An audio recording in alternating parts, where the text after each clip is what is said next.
하나님 감사합니다. 오늘도 하나님 귀한 구정설을 잘 보내고 하나님께 나와 예배드리게 하셔서 감사합니다. 우리 마음 가운데 오직 예수 그리스도 우리 하나님을 생각하게 하시고 예배를 드릴 때 저희들 성령님께서 마음의 문을 열으시고 영안의 마음을 열고 눈을 열어주셔서 하나님의 말씀을 깨달아 알 수 있도록 도와주옵소서. 우리가 듣기에 편한 그 설교를 듣는 것이 아니라 하나님께서 말씀하시는 바를 깨달을 수 있도록 은혜 베푸시고 취사 선택하지 않도록 하나님 저희들 잡아 주옵소서. 이 시간에 귀한 말씀을 선포되어질 때 성령 하나님께서 입술을 주관하시고 마음을 주관하여 주옵소서. 하나님 감사합니다. 예수 그리스도의 이름으로 기도드리옵나이다. 아멘. 우리가 살아가는 데 있어서 이제 평가라는 게 참 중요합니다. 세상 살아가는 데 있어서 평가라는 것이 없는 사회는 없는 것 같습니다. 직장에서도 평가를 하고 학교에서도 평가, 시험이라고 하는 평가를 하게 됩니다. 그리고 사람에 대해서 저 사람은 어떤 사람인가 라고 할 때 이제 평가를 하게 되죠. 그래서 우리 인생에 가장 중요할 마지막 인생의 유언 아니면 묘비에 그 사람의 인생에 암축해서 인생이란 무엇이냐, 그 사람이 어떻게 살았는가, 그가 누구인가 라는 것을 알아볼 수 있도록 평가하기도 합니다. 위대한 종교개혁자 존 칼빈이 1564년에 하나님의 부르심을 받았습니다. 그가 이제 죽기 전에 많은 사람들이 그의 임종을 둘러보고 있을 때 칼빈은 이런 임종의 유언을 했습니다. 내 묘비를 만들지 마라 달라 이렇게 얘기했습니다. 그래서 칼빈의 유언대로 칼빈은 아주 검소하게 장례가 치러졌습니다. 그리고 다른 사람들처럼 그렇게 묘지가 세워졌습니다. 칼빈이 죽은 지 몇 달 후에 외국인 학생들이 제네바에 찾아서 칼빈의 무덤을 찾기를 원했습니다. 그래서 이제 그 칼빈 공동묘지에 가서 칼빈의 무덤을 찾으려고 했을 때 찾지 못하고 이제 허사였습니다. 그래서 이제 그 뒤에 그런 이야기를 듣고 나서 칼빈을 찾고 추모하고 싶은데 칼빈의 무덤을 찾을 수가 없는 거예요. 왜냐하면 묘비도 없고 그 어떤 글씨도 쓰여져 있지 않고 또 소개도 되지 않았기 때문에 칼빈의 무덤을 찾기가 참 어려웠습니다. 그래서 한참 후대에 칼빈의 묘라고 하는 것을 표시하기 위해서 존 칼빈에서 JC, 그러니까 이름의 첫 단어, 그 알파벳을 가지고 그 묘비 대신에 칼빈 무덤에 지금도 JC라고만 이렇게 표시가 되어 있습니다. 칼빈에 대해서 많은 학자들이 그의 삶을 요약한다면, 그를 평가한다면 어떻게 평가할 것인가 라고 할 때 오직 하나님께 영광을 돌린 사람 이렇게 평가를 합니다. 참 아름다운 평가고 저희들이 가장 듣고 싶어하는 평가겠죠. 그 사람을 생각하니까 하나님께 영광 돌린 사람이다 라고 누군가 우리를 그렇게 평가한다면 참 아름다울 것 같습니다. 칼빈에 대해서 많은 분들이 그렇게 하나님께 영광을 돌린 사람, 평생 하나님께 영광 돌린 사람, 그렇게 칼빈을 평가합니다. 그렇다면 우리는 오늘 말씀에 있는 대로 우리 예수님은 도대체 어떻게 평가할 수 있을까라고 하는 것이죠. 예수님은 여러분 어떻게 평가하실까요? 아마 많은 평가 이야기가 있을 것 같습니다. 그 중에 예수님, 많은 이제 학자들이 예수님에 대해서 어떤 평가를 하냐면 예수님은 삶을 변화시킨 교사, 삶을 변화시킨 교사, 많은 사람들의 삶을 변화시키고 우리 하나님을 믿게 하신 아름다운 교사였다라고 말씀하고 있는 거죠. 오늘 마태복음 이제 말씀 보게 되면 마태복음 5장과 6장, 7장, 다른 말로 하면 산상수훈의 말씀, 예수님께서 산에서 수많은 무리들이 예수님께 나왔고 그들에게 대해서 예수님은 산상수훈의 말씀, 너무나 귀한 산상수훈의 말씀을 하셨습니다. 그리고 그 모든 말씀을 마치시고 이제 예수께서 마치실 때 오늘 말씀이 이렇게 됩니다. 28절 그리고 29절 이 두 절을 보는데요, 예수께서 이 말씀을 마치심에 무리들이 그의 가르치심에 놀라니. 그러니까 예수님께서 산상수훈의 말씀을 가르치셨어요. 교사로서 가르치신 것이죠. 이 가르치셨는데 보통 사람들과 달랐다는 거죠. 산상수훈의 말씀을 듣고 그들이 평가되는 것은 놀랍다라는 겁니다.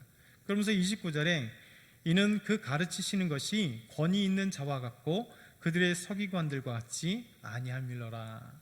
그러니까 가장 말씀을 가르치는 분들이 누구냐? 서기관들, 성경을 필사하고 가르치는 서기관들과 같지 않았다.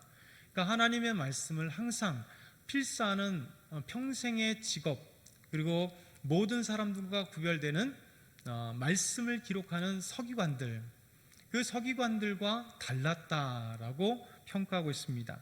그래서 예수님은 여러 평가 중에 가장 아름다운 평가 중에 하나가 뭐냐면 사람들의 삶을 변화시킨, 사람들에게 참된 하나님의 말씀을 전하신 교사 예수라는 것이죠. 그래서 오늘 첫 번째 삶을 변화시킨 교사 예수님은 삶을 변화시킨 예수입니다. 이게 복음서에서 보면 선생, 우리 한글 성경에 선생이라고 하는 이 표현이 두 가지로 되어 있습니다. 하나는 디다스칼로스라고 하는 헬라어에서 영어로 하면 마스터, 그러니까 석사할 때 마스터로 쓰잖아요. 그래서 이 마스터, 그러니까 무엇인가 완전하게 다룰 수 있는 그런 기술을 가지고 있는 사람, 아니면 달인, 참된 선생, 스승, 이런 것이 마스터예요. 그리고 티처, 가르치는 사람. 디다스칼로스라고 하는 이제 헬라어가 이렇게 마스터나 티처, 영어로 하면 그렇게 번역됩니다. 그러니까 우리나라 성경은 선생, 선생님으로 이렇게 번역이 되죠. 동일한 의미로 예수님께 한 복음서에 15번 정도, 좀 작게 사용됐는데 15번 정도 사용된 것이 뭐냐면 랍비, 그러니까 선생님이죠. 랍비. 사실 영어로 하도 랍비도 똑같이 랍비나 아니면 영어 단어로 마스터, 티처 이렇게 사용할 수 있습니다. 특별히 랍비라고 할 때는 유대인들의 선생을 얘기합니다. 율법을 가르치고 그들에게 귀한 말씀을 전할 수 있는 그런 사람들, 그래서 랍비입니다. 예수님은 디다스칼로스라고 하는 교사, 아니면 랍비로 불려집니다. 사실 구약 성경에는 랍비라는 단어가 없습니다. 구약에는 가장 유대인들의 중심이 뭐냐면 유대의 부국 강병을 이루기 위해서 왕이 중심이 되었고, 왕이 이끄는 군대가 항상 중심이 됩니다. 그래서 항상 그 역사서를 보게 되면 사무엘이나 열왕기나 역대기나 이스라엘 왕조 역사들을 보게 되면 가장 중심이 누구냐면 왕이죠. 그러니까 왕. 그래서 이스라엘 다스릴 왕, 이스라엘을 부국 강병으로 이끌 왕, 이스라엘을 적의 대적 가운데 지켜줄 왕, 그 강력한 왕과 그리고 왕이 이끄는 군대에 초점을 많이 둡니다.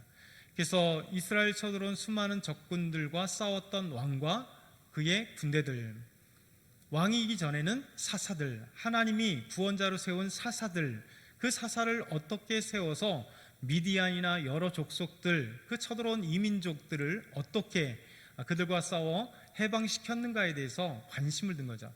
그러니까 구약 성경은 보면 끊임없이 역사, 왕조가 있었을 땐 왕이 중심이고 군사가 중심이 되었습니다. 근데 이스라엘은 큰 변화가 찾아오죠. 어떤 변화일까요? 멸망이라고 하는 변화가 찾아옵니다. 북이스라엘이 아시리아라고 하는 거대 제국에 의해서 멸망당합니다. 그러면 이제 더 이상 북이스라엘은 왕이 중심될 수 없습니다. 그리고 그의 군대가 없습니다. 남유다도 신바벨론 느부갓네살 왕에 의해서 이제 멸망을 당합니다. 그렇기 때문에 남유다도 이제는 더 이상 왕이 없고 그리고 군사가 없습니다. 그들은 이제 포로가 되어서 끌려갔습니다. 그들은 바벨론에 끌려갔고 페르시아까지, 메데바사 이후에 바사, 곧 페르시아까지 그들은 포로가 되었습니다. 이 사람들을 뭐라고 얘기하냐면 타국에 있는 유대인들, 이 사람들을 디아스포라 유대인이라 이렇게 표현합니다. 그러니까 흩어진 유대인들, 자기 모국, 자기 민족이 오래도록 살았던 이스라엘 땅이 아닌 이제 포로가 되어서 타국에 살고 있는, 슬픔을 가지고 있는 흩어진 유대 백성들, 그 공동체를 디아스포라 유대인이라 이렇게 얘기를 합니다. 그러다 보니까 디아스포라 유대인들은 문제가 뭐냐면 이제 예루살렘에 가서 예루살렘에 있는 하나님의 성전에서 예배를 드릴 수 없습니다. 왜냐하면 또 특별히 BC 586년에 바벨론에 의해서 성전이 파괴됐기 때문에 성전도 없었어요.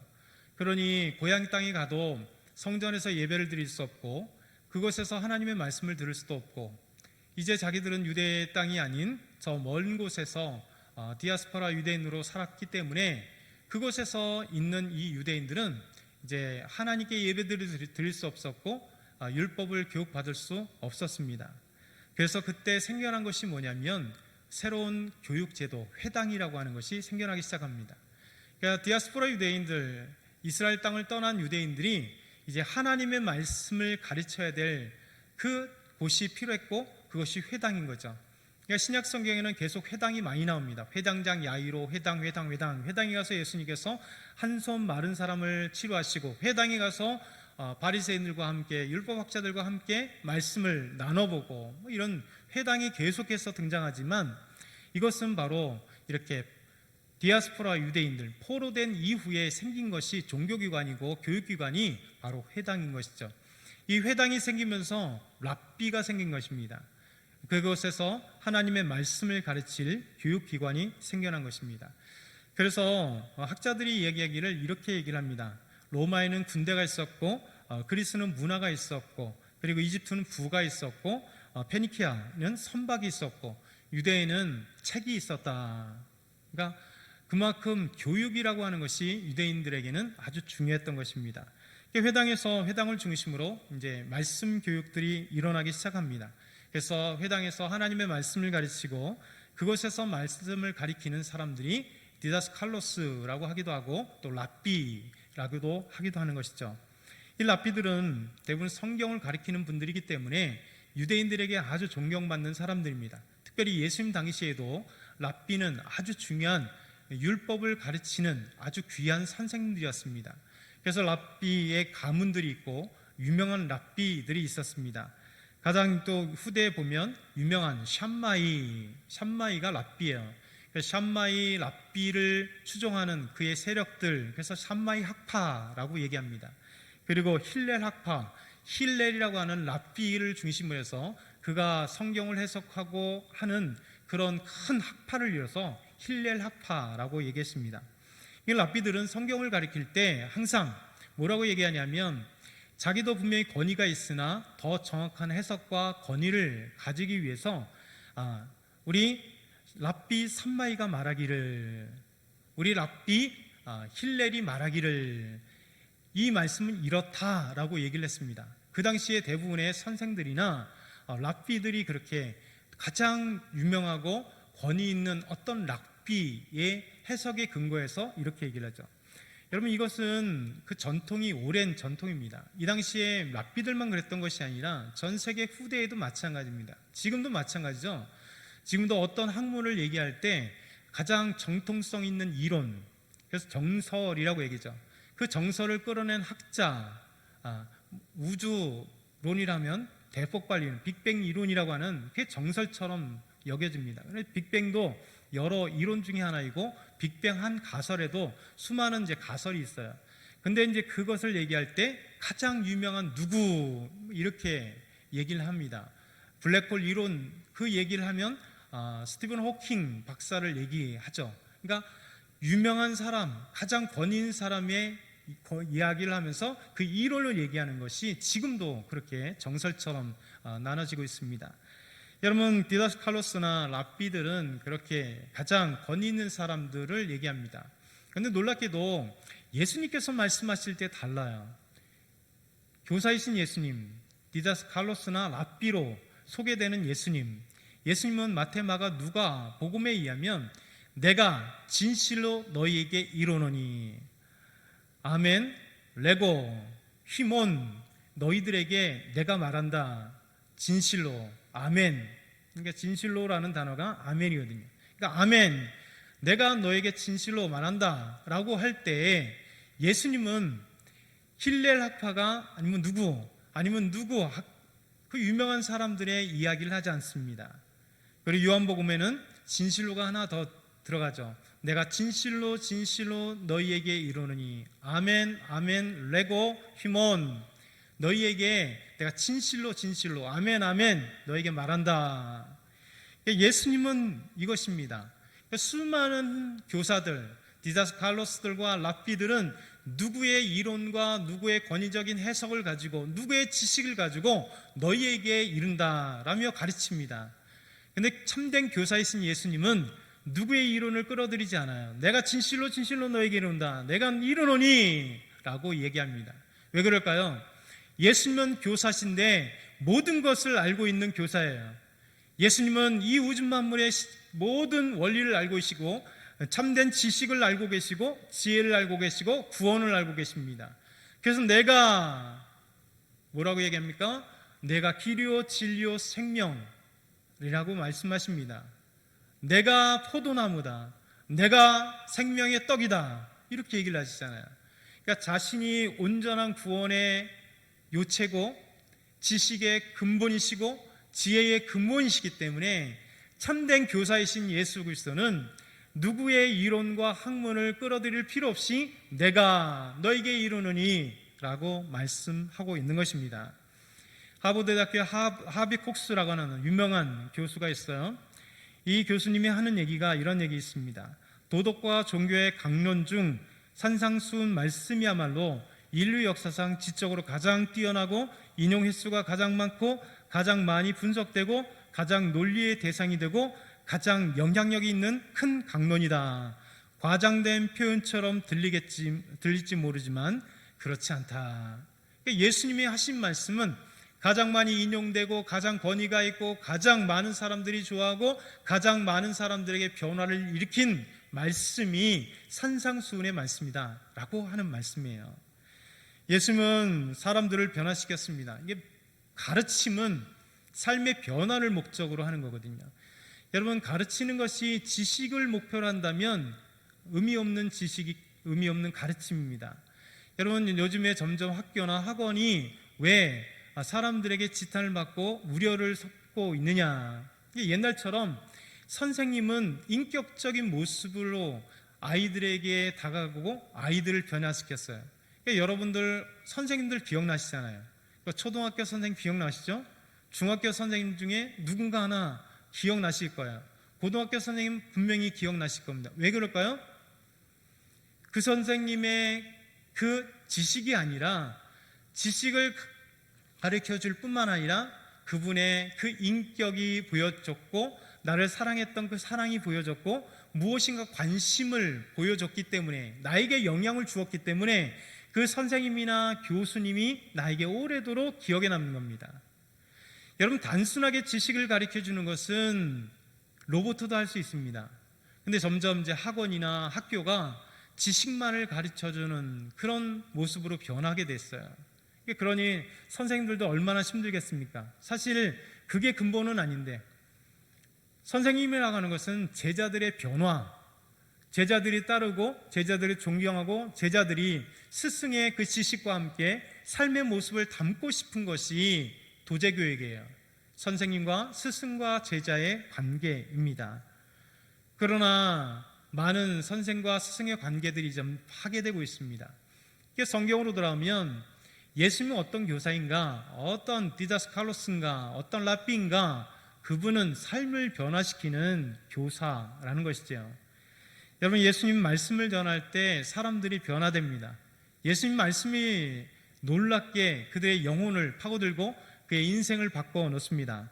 마가복음 2장 13절 15절을 보게 되면 예수께서 다시 바닷가에 나가서 큰 무리가 나왔거늘 예수께서 그들을 가르치시니라. 또 지나가시다가 알페오의 아들 레위가 세관에 앉아 있는 것을 보시고, 알페오의 아들 레위, 마태입니다. 이 마태가 세리였습니다. 그러니까 유대인이었지만 세리, 당시의 세리는 세금을 받는 자로서 로마의 압제자라고 생각했기 때문에 우리 민족의 피를 빨아먹는 그런 세금을 받는 그런 자, 그래서 세금을 취하여서 자기가 취하고 부자되고 로마에 갖다 버리는 그러니까 이스라엘 백성들에게서는 세리는 매국노자예요. 그래서 끊임없이 이를 갈면서 저 죄인들이고 매국노요, 그리고 이 유대인에서 없어져야 될 자들, 그렇게 욕하는 자들입니다. 근데 예수님께서 세관원 지나가시다가 레위, 이 알페아의 아들 레위, 마태를 부르셨어요. 그러니 어떻게 됩니까? 곧 따르니라. 나를 따르라 하시니 일어나 따르니라. 그의 집에 앉아 잡수실 때에 많은 세리와 죄인들이 예수와 그의 제자들과 함께 앉았으니 이는 그러한 사람들이 많이 있어서 예수를 따름이러라. 여러분, 예수님께서 나를 따르라 할 때 곧 따르고 자기 집으로 예수님을 모셨습니다. 여러분, 세관을 놓는다는 건 쉽지 않아요. 자기 직업을 포기한다는 것입니다. 이제 예수님을 따라가는 것이죠. 예수님의 이 한마디, 나를 따라오너라, 이 한마디에 세관원이었던 레위, 마태는 변화되었습니다. 그리고 예수님을 자기 집으로 모신 거예요. 여러분, 예수님의 한마디 속에 인생이 변화되는 겁니다. 예수님의 그 한마디에 사람이 변화되는 겁니다. 마태는 변화되어서 그의 집을 갖고 거기에는 다른 세리들이 예수님을 만나고 싶어서 다른 세리들이 왔습니다. 그리고 죄인들이 그곳에 왔다는 것이죠. 여러분, 왜 죄인들이 왔고 세리들이 왔을까요? 예수님을 만나고 싶은 겁니다. 예수님을 만나면 예수님의 삶에 그 말씀과 그 삶으로 인하여 변화될 수 있는 것을 알았기 때문에, 죄인들이 예수님을 만나면 이제 죄인의 삶을 끊을 수 있는 것을 알았기 때문에 예수님께 나갔다는 것이죠. 여러분, 그렇지 않으면 못하러 죄인들이, 여기서 죄인이라고 얘기하는 것은 유대인의 관점입니다. 여러분, 죄인들은 잘 먹고 잘 사는 당시의 사회의 부유층이에요. 돈 많은 사람들입니다. 세리들 잘 살았어요. 여러분, 이런 사람들이 못하러 예수님을 따랐겠습니까? 근데 그들은 알고 있었어요. 유대인의 입장에서는 자기들은 죄인이고 유대인의 입장에서는 자기는 매국노였던 세리, 그렇기 때문에 이 삶을 벗어나고 싶었던 것입니다. 그때 마태가 예수님을 만났고 그의 친구 동료들이, 세관원들이 자기 마태의 집에 왔고 죄인들이 예수님을 만나기에 온 것입니다. 이들은 들었습니다. 예수님이 가는 곳마다 하나님의 말씀을 전함으로, 가르치는 교사로서 말씀을 전할 때 그 말씀을 통하여 삶이 변화된 수많은 사람들의 이야기를 들었을 것입니다. 그렇기 때문에 예수님께서 나를 따라오너라 할 때 자기의 모든 직업을 포기하고 이제 예수님의 제자로 예수님을 따르기로 결단하고 마태가 예수님께 나아간 것입니다. 우리 삶 가운데 하나님 말씀이 예수님을 통하여 흘러나올 때 우리가 예수님의 말씀을 들으면 저희 삶이 변화되게 되어 있습니다. 우리의 삶의 결단이 되게 되어 있습니다. 죄인의 삶이 아니라 이제 예수 그리스도를 믿고 의인의 삶이 되고, 이 세상을 추구했던 것이 아니라 세상 속에서 하나님께 영광 돌릴 수 있는 삶을 살아가는 존재로 바뀌어질 수 있다는 것이죠. 예수님의 부르심에 삭개오도 변화되었습니다. 예수께서 그곳에 이르사 쳐다보시고 이르시되 삭개오야 속히 내려오라, 내가 오늘 내 집에 유하야겠다 하시니 급히 내려와 즐거워하며 영접하거늘 무사람이 보고 수군거려 이르되 저가 죄인의 집에 유하러 들어가도다 하더라. 삭개오가 서서 주께 여짜오되 주여 보옵소서, 내 소유의 절반을 가난한 사람에게 주겠사오며 만일 누구의 것을 속여 빼앗은 일이 있으면 내 갑절이나 갚겠나이다. 예수님이 삭개오를 보시고 삭개오야 내려와라, 내가 내 집에 거할게 라고 하는 이 말씀에, 간단한 말씀 같고 너무 평범한 말씀 같은데 삭개오에는 이 예수님의 말씀이 화살같이 꽂힌 것이죠. 그래서 예수님의 말씀을 듣고 속히 내려와서 예수님이 말씀하신 내 집에 응하야겠다, 내 집에 가야겠다, 그랬을 때 그의 집에 모시고, 그리고 수많은 삭개오와 또 동일하게 삭개오기 때문에 세리들과 죄인들이 그 집에 있었던 것이죠. 그러면서 그것으로 끝난 게 아니라, 주님, 내가 누구에게 속여 취한 것이 있다면 4배나 갚겠습니다. 레위기에 4배를 갚도록 돼 있잖아요. 주님께 헌신하며, 주님, 제가 주님께 이렇게 속여 취한 것이 있다면, 거짓된 것이 있다면 갚겠습니다. 만약 삭개오가 보통 일반 세리와 같이 세금을 받았다면 그는 다 착복한 것입니다. 불법입니다. 로마 입장에서는 불법이 아니지만 유대인의 입장에서는 불법이죠. 없는 세금을 더 받았기 때문에. 그러면 삭개오는 망할 것 같아요. 완전히 망할 것 같습니다. 그럼에도 불구하고 삭개오가 4배를 갚겠다고 하는 것은 삶의 변화입니다. 예수님은 삶을 변화시키는 그런 교사세요. 우리의 참된 스승, 우리의 참된 선생님이십니다. 두 번째, 예수님은 누구나 평등하게 말씀을 주셨습니다. 누구에게나 평등하게 말씀을 주셨어요. 성경에 있어서 가장 위대한 그 단어가 있다면 평등이라는 단어입니다. 평등. 성경의 개념을 또 짜도 평등. 사실 남자와 여자가 평등하지 않거든요. 역사 이래. 여러분들 그렇지 않습니까? 우리 권사님들, 우리 또 집사님들 어렸을 때 남자로서 집안에서 많이 우리 아들 했을 겁니다. 그러니까 대부분의 여자들은 우리 딸 사랑은 받긴 했지만 아들들보다 조금 이렇게 차이가 있었습니다. 아들은 대학 보내는데 딸은 고등학교만 보내면 감지덕지, 초등학교 보낸 경우 많았습니다. 그러니까 남자와 여자가 차별이 있었어요. 그러니까 우리나라도 계속 있었고 지금도 있습니다. 전 세계에 계속해서 차별이 있었죠. 그런데 성경은 짝 짜면 하나님의 뜻은 뭐냐면 평등이에요. 잘 보세요. 하나님이 사람을 창조하시되 남자와 여자를 창조하셨다.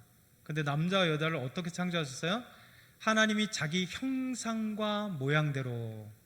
그러니까 남자만 하나님의 형상과 모양대로 창조한 것이 아니고 여자만 하나님의 모양과 형상대로 창조한 것이 아니라 남자나 여자나 동일하게 하나님의 형상과 모양대로 창조하시고, 또 하나님이 아담을 흙으로 창조하시고 그 코에 생기를 넣으시니 곧 생명, 살아있는 리빙 소울, 살아있는 영혼이 되었다.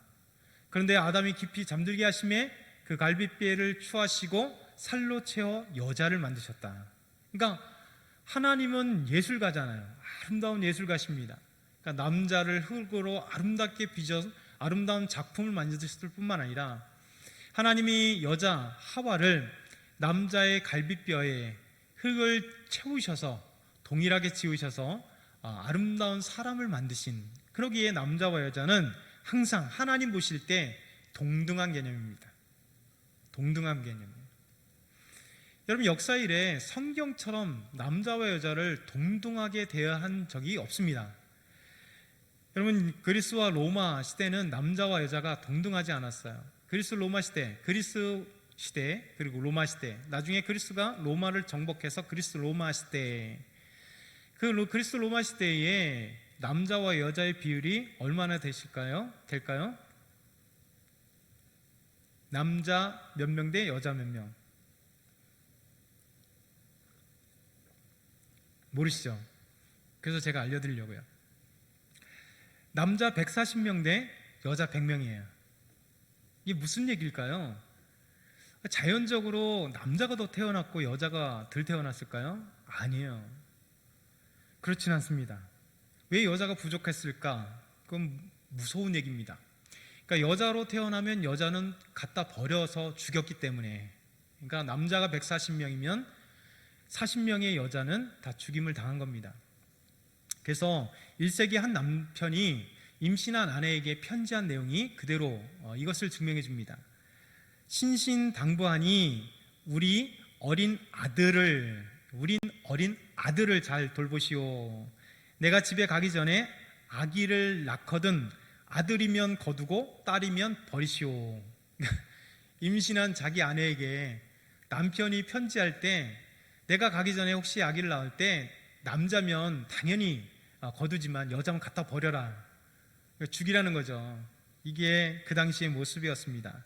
로마의 로몰스 법에도 아버지들은 건강한 사이 아들이면 반드시 길러야 하지만 여자는 첫째 빼고는 갖다 버려도 된다, 죽여도 된다, 이런 것이 로몰스 법에 안에 있었습니다. BC 3세기 그리스 시인 포시디포스라고 하는 사람은 이렇게 얘기를 합니다. 아무리 가난한 사람도 아들이 태어나면 기르지만 부자도 딸이 태어나면 버리면 된다. 버려야 된다, 버린다. 이 시 안에 이렇게 되어 있습니다. 그 당시의 사회생이죠. 그러니까 그리스의 델피 시에 보게 되면 600가구가 있었대요. 그 뒤에 뭐 다 다르겠지만 이제 고고학적 발굴의 600가정 중에 그 얘기 중에요. 그 중에 딸이 둘 이상 있는 가정이 6가정밖에 없었답니다. 그러니까 그만큼 둘째 딸이 없다는 거예요. 다 갖다 버려버려서 죽었기 때문에. 무서운 거죠. 유대 사회도 마찬가지입니다. 예수님 때 유대 사회도 아이와 여자는 그렇게 좀 차별을 했습니다. 여러분 500여 700여 귀족 속에서도 5,000명이 먹었고 4,000명이 먹었습니다. 하나님의 기적. 근데 숫자가 5,000이 뭐냐면 먹은 사람은 여자와 아이 외에 5,000명이었다. 남자 수만 들어갔어요. 여자는 몇 명인지 모릅니다. 아이는 몇 명인지 몰라요. 그리고 질병이어도 마찬가지입니다. 먹은 자는 여자와 아이 외에는 4,000명이었더라. 남자만 4,000명이었다는 거예요. 그러니까 이만큼 이게 평등하지 않은 사회였었습니다. 그러니까 유대 사회라고 그렇게 평등하지 않아요. 평등한 하나님 말씀을 배운 그 자들임에도 불구하고 그렇지는 않습니다. 그리스 아테네에서는 여자가 IQ가 아무리 높아도 성인인데 IQ가 높아도 아이 취급을 했다가 그 문헌이 남아 있습니다. 애기. 그러니까 성인 여자인데 그냥 아이 취급을 그렇게 취급을 당하고, 예수님 시대의 한 랍비는 이런 얘기를 했습니다. 토라를 여자에게 가르치느니 차라리 불태우는 게 낫다. 그러니까 토라 율법 하나님 말씀을 여자에게 가르치느니 차라리 하나님 말씀을 불태우는 게 낫다. 한 랍비가 한 얘기입니다. 여러분, 이게 바로 불평등의 사회입니다. 항상 남자와 여자 차별이 되었고 끊임없는 평등 아닌 불평등 속에 살았습니다. 근데 신기하게도 예수님은 평등하셨다는 거죠. 그러니까 성경이 평등했고 예수님, 하나님의 가치인 그 평등을 예수님께서도 동일하게 평등하게 하셨다는 거예요. 여러분, 교사라고 한다면, 선생님이라 한다면 어떤 제자를 받기를 원할까요? 당연히 똑똑한 제자를 두길 원한 거죠. 아주 훌륭한 선생 밑에 훌륭한 제자가 있게 마련입니다. 그래서 그리스 철학자 중에 가장 고대 철학자 유명한 플라톤, 그러니까 플라톤의 가장 위대한 제자가 아리스토텔레스입니다. 그러니까 스승이란 뛰어나고 좋은, 머리 뛰어난, 그래서 다 내 것을 모두 이을 뿐만 아니라 나보다 더 탁월한 학문을 펼치길 원할, 그래서 뛰어난 제자를 두길 원하는 겁니다. 여러분, 스승들이 지금도 아이들 못하는 애들 여러 명 있는 게 좋겠습니까? 아니면 한두 명인데 정말 한 가지 딱 가르치면 그냥 받아들이고 다음 걸로 안 하는 그런 학생들을 원하겠어요? 대부분 당연히 뛰어난 사람입니다. 이게 일반적인 모든 스승의 모습들입니다. 그런데 예수님은 신기하게도 그러지 않았어요. 예수님의 제자들 보세요. 예수님의 제자들이 일반 사회적으로 본다면 무식한 사람들입니다. 그리고 신분이 아주 천한 신분들이죠. 당시에요, 베드로, 요한, 야고보, 빌립, 도마, 안드레가, 그의 성분이 뭐예요? 뭔가요? 어부들이죠. 그 당시에 아주 볼품없는 직업을 가지고 있고 공부도 하지 않았던 그런 사람들, 예수님이 신기하게도 12제자의 대부분이 예수님께서 어부를 뽑으셨어요. 당시의 스승이라면 있을 수 없는 그런 것. 교육의 기도 없고, 그리고 무식하고 신분도 낮고, 그럼에도 불구하고 예수님이 하나님 나라의 제자를 부르실 때 평등한 거예요. 세관원이었던 마태는 뛰어난 사람입니다. 그렇지 않아요? 열심당원했던 시몬, 뛰어난 사람입니다. 열정적으로 국가의 독립을 위해 애쓴 사람입니다. 그러니까 그 모든 사람들을 주님 받아들인 거예요. 이것이 바로 주님의 놀라운 은혜입니다. 3년 동안 그들과 숙식하며 먹고 자고 하며 가르치는데 수없이 못 알아들어서 미련한 자들이라 욕먹고, 따로 비유를 가르쳐도 깨닫지 못하고, 또 죽음에 대한 이야기를 해도 깨닫지 못하고, 결국 예수님이 십자가에 죽을 때 다 도망가 버리고 예수님을 배반하고, 그런 미련한 제자들입니다. 그럼에도 불구하고 예수님은 참고 인내하고 그들에게 정말 모욕당하고 배반당하기까지 하면서 십자가에 죽기까지 그 앞에서 다 떠나갔음에도 불구하고 찾아오셔서 다시 그들을 맞으시는, 예수님은 어디 가나 참된 교사세요. 평등을 외치신 분입니다. 남녀노소, 아까 이 7병이요 5병이요 산상수훈의 주 대다수가 누구입니까? 사람들은 거들떠보지 않은 여자들, 그리고 아이들.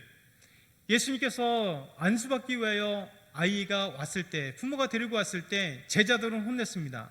아이가 왜 와? 올 수 없어요, 그 당시에는. 근데 예수님은 거저둬라. 그러면서 그 아이를 사랑하고 안수해 주잖아요. 여러분, 혈루증 걸린 여인, 여러분 부정할 뿐만 아니라 그 여인은 예수님께 가까이 올 수 없었습니다. 스승 앞에 여인은 절대 갈 수 없었습니다.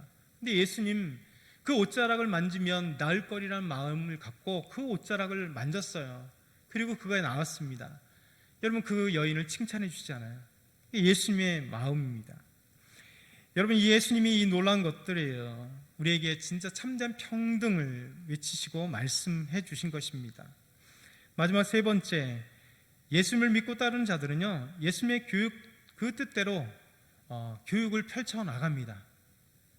그래서 예수를 믿는 사람들은 예수님의 참된 이 평등, 그 사랑, 예수 하나님을 말씀 그대로 가르치길 원하시는 거죠. 원래 대학은 어디서 생겼냐면 중세에 길드라고 하는 중세 수도원에서 길드, 대학의 원초인데 수도원에서 대학이 생겼습니다. 여러분, 최초의 대학은 12세기에 프랑스에서 처음 생겼죠. 프랑스 파리에서 생겼습니다. 그리고 13세기에 영국의 옥스퍼드와 캠브리지 대학이 생겼어요. 여러분, 옥스퍼드 대학의 그 모토가 뭔지 아십니까? 시편 27편 1절의 말씀이에요. 여호와는 나의 빛이다. 이게 옥스퍼드 대학교의 모토입니다. 생겨난 모토. 여호와는 나의 빛이시다. 왜? 여호와는 나의 빛이시기 때문에 하나님의 빛이 비춰주실 때 학문들이 이루어질 수 있다는 거예요. 그 이후에 로마나 나폴리, 또 비엔나 대학교, 하이델베르크 영국의 독일의 대학교가 생겨났던 것이죠. 대학이라고 하는 유니버시티가, 여러분, 그 어원이 어디냐면 유니버스. 그러니까 왜 대학이 유니버스냐? 유니버시티가 유니버스, 그러니까 우주라고 하는 영어 그 단어에서 파생되는 거예요. 왜 라틴어에서 파생됐겠죠? 왜 유니버스냐면 대학은 태초에 하나님이 천지를 창조하셨기에 이 우주 만물에 하나님이 계신 그 무한한 지식들을 배울 수 있는 곳, 이게 바로 대학인 거예요. 유니버스, 우주, 하나님이 창조하신 이 드넓은 세계에 이 하나님께서 너무 정교하게 하나님의 말씀으로 인하여 갑자기 생긴 것 같지 않는 너무나 기묘 절조하는 이 정교한 이 우주 질서, 하나님은 지식의 하나님이요 지혜의 하나님이시다. 그러기에 이 우주 만물 안에 하나님의 놀라운 지식, 이 우주를 탐구할 수 있는 지식, 그것이 바로 대학이라는 의미를 담고 있는 것입니다. 그래서 이 우주 만물을 하나님 창조하셨고 그 안에 하나님의 지혜를 탐구하며 하나님이 창조하신 그 아름다운 질서와 지식을 탐구할 수 있는 것이 대학이면서 동시에 이 우주 만물의 창조이신 여호와 하나님, 하나님께 영광을 돌릴 수 있는 것이 대학인 거예요. 여러분, 이게 어디서 나왔을까요? 하나님을 믿는 믿음의 사람들 속에, 중세 그리스도인들 속에 하나님의 영광과 하나님의 지혜와 하나님의 무한하신 그 지혜를 탐구하기 위하여 대학이 생겨난 것입니다. 그래서 미국의 하버드 대학교가 생길 때 학생 지침 중에 이런 내용이 있어요. 하버드 대학교도 예일 대학교도 프린스턴 대학교도 신학교로 시작됐죠. 여러분, 신학과와 함께 일반 학과가 시작된 게 예일 대학교, 하버드, 그리고 프린스턴입니다. 지금도 프린스턴 신학교가 아주 유명하고 하버드 대학교 신학교가 되게 유명합니다. 예일 대학교 신학교가 되게 유명합니다. 다 신학과가 있어요. 그때 하버드 대학교의 학생 지침에 이런 얘기가 있습니다. 모든 학생은 분명히 배우고 성실히 공부하되 인생과 학문의 주목적이 하나님과 예수 그리스도를 아는 것, 곧 영생임을 깊이 생각해야 한다. 여러분, 학생들의 학문의 주목적이 하나님과 주 예수 그리스도를 아는 것, 곧 영생을 아는 것이다. 그리하여 모든 건전한 지식과 배움의 초석을 오직 그리스도께 두어야 한다. 여러분, 이 모든 것들이 바로 아까 얘기했던 예일대나 윌리엄 앤 메리 대학교, 사립대학교 유명하잖아요. 우리는 잘 모르지만 유명한 학교입니다. 프린스턴 대학교, 브라운 대학교 모두가 그 모토에는 뭐냐면 하나님과 예수 그리스도를 아는 것, 그러니까 지식을 아는 것이 바로 하나님과 예수 그리스도를 아는 것으로 통하게 되는 것이죠. 여러분, 세상을 변화시킨 그리스도, 그를 닮아간 모든 그리스도인들은요, 그래서 학문에 대해서 열정적입니다. 학문이 그리스도를 배격하고 하나님 배격하는 것이 아니라 믿음의 학문은 뭐냐면 하나님이 창조하신 것을 더 드러나고 그리고 밝히고 그 비밀을 풀어가는 것입니다. 이것이 참된 하나님의 믿음의 백성들의 추구할 바입니다. 여러분, 우리 하나님께 더 나아가야 되겠죠. 여러분, 우리가 1950년대 60년대 가장 전쟁 이후에 힘들 때에도 우리 초창기 그리스도인들 100여 년 전에 예수를 믿는 사람들이 달랐던 이유는 뭐냐면, 여러분, 신분 여하에 막론하고 교회에서 그 자녀들에게 교육이라고 하는 것을 가르쳤습니다. 우리에게 복음이 들어왔을 때 마부가 교육해서 목사님 됐고, 천민이 교육을 해서 의사가 됐고, 수많은 어려운 사람들이 주 목적이 학교를 보내면서 그 학교에서 정말로 다음 세대를 생각하면서 교육에 앞장선 우리 한국 기독교인의 초창기 모습들이에요. 제 후배가 승동교회에 이제 목회를 했습니다. 부목사로 오래도록 했었는데, 자기가 승동교회 갔을 때 첫 번째로 놀란 게, 우리나라 최초 교회 중에 하나잖아요. 갔는데 70대 이후에, 그러니까 70대 다 넘는 70대 80대 그 어른들 신방할 때 놀란 게 뭐냐면 그들의 학력이었다 그래요. 여러분, 70대 80대 되시는 분들이 갔더니 대부분 그들이 어디를 나왔냐면, 여자는 이화여대, 남자들은 연세대. 그들만 탁월했을까요? 그게 아니라는 거예요. 승동교회의 초창기 예수 믿던 믿음의 사람들은 자신들은 어떻게 하더라도 하나님께 기도하면서 그 자녀들은 교육시켰다는 거예요. 그래서 가면 옛날에 그 나이 때 70대 80대 그 옛날에 이대 아니면 숙대 아니면 연대, 고대는 옛날에 그 학교 측으로 끼지 않았기 때문에 고대는 전문대였었잖아요. 그러니까 고대는 말고 어른 때요. 여러분, 이런 것이 믿음의 사람들의 특징이에요. 정말로 하나님을 알아가고 주님을 온전히 믿어가는 이 놀라운 역사가 있는 것입니다. 이 말씀을 오늘 기억했으면 좋겠습니다. 우리 예수님은 삶을 변화시키는 참된 교사입니다. 예수님의 교육은 평등입니다. 예수님의 교육을 받고 그에 따르는 사람들은 교육에 앞장섭니다. 참된 하나님을 아는 교육들. 여러분이 이 말씀을 기억하기를 소망합니다. 하나님 아버지, 감사합니다. 저희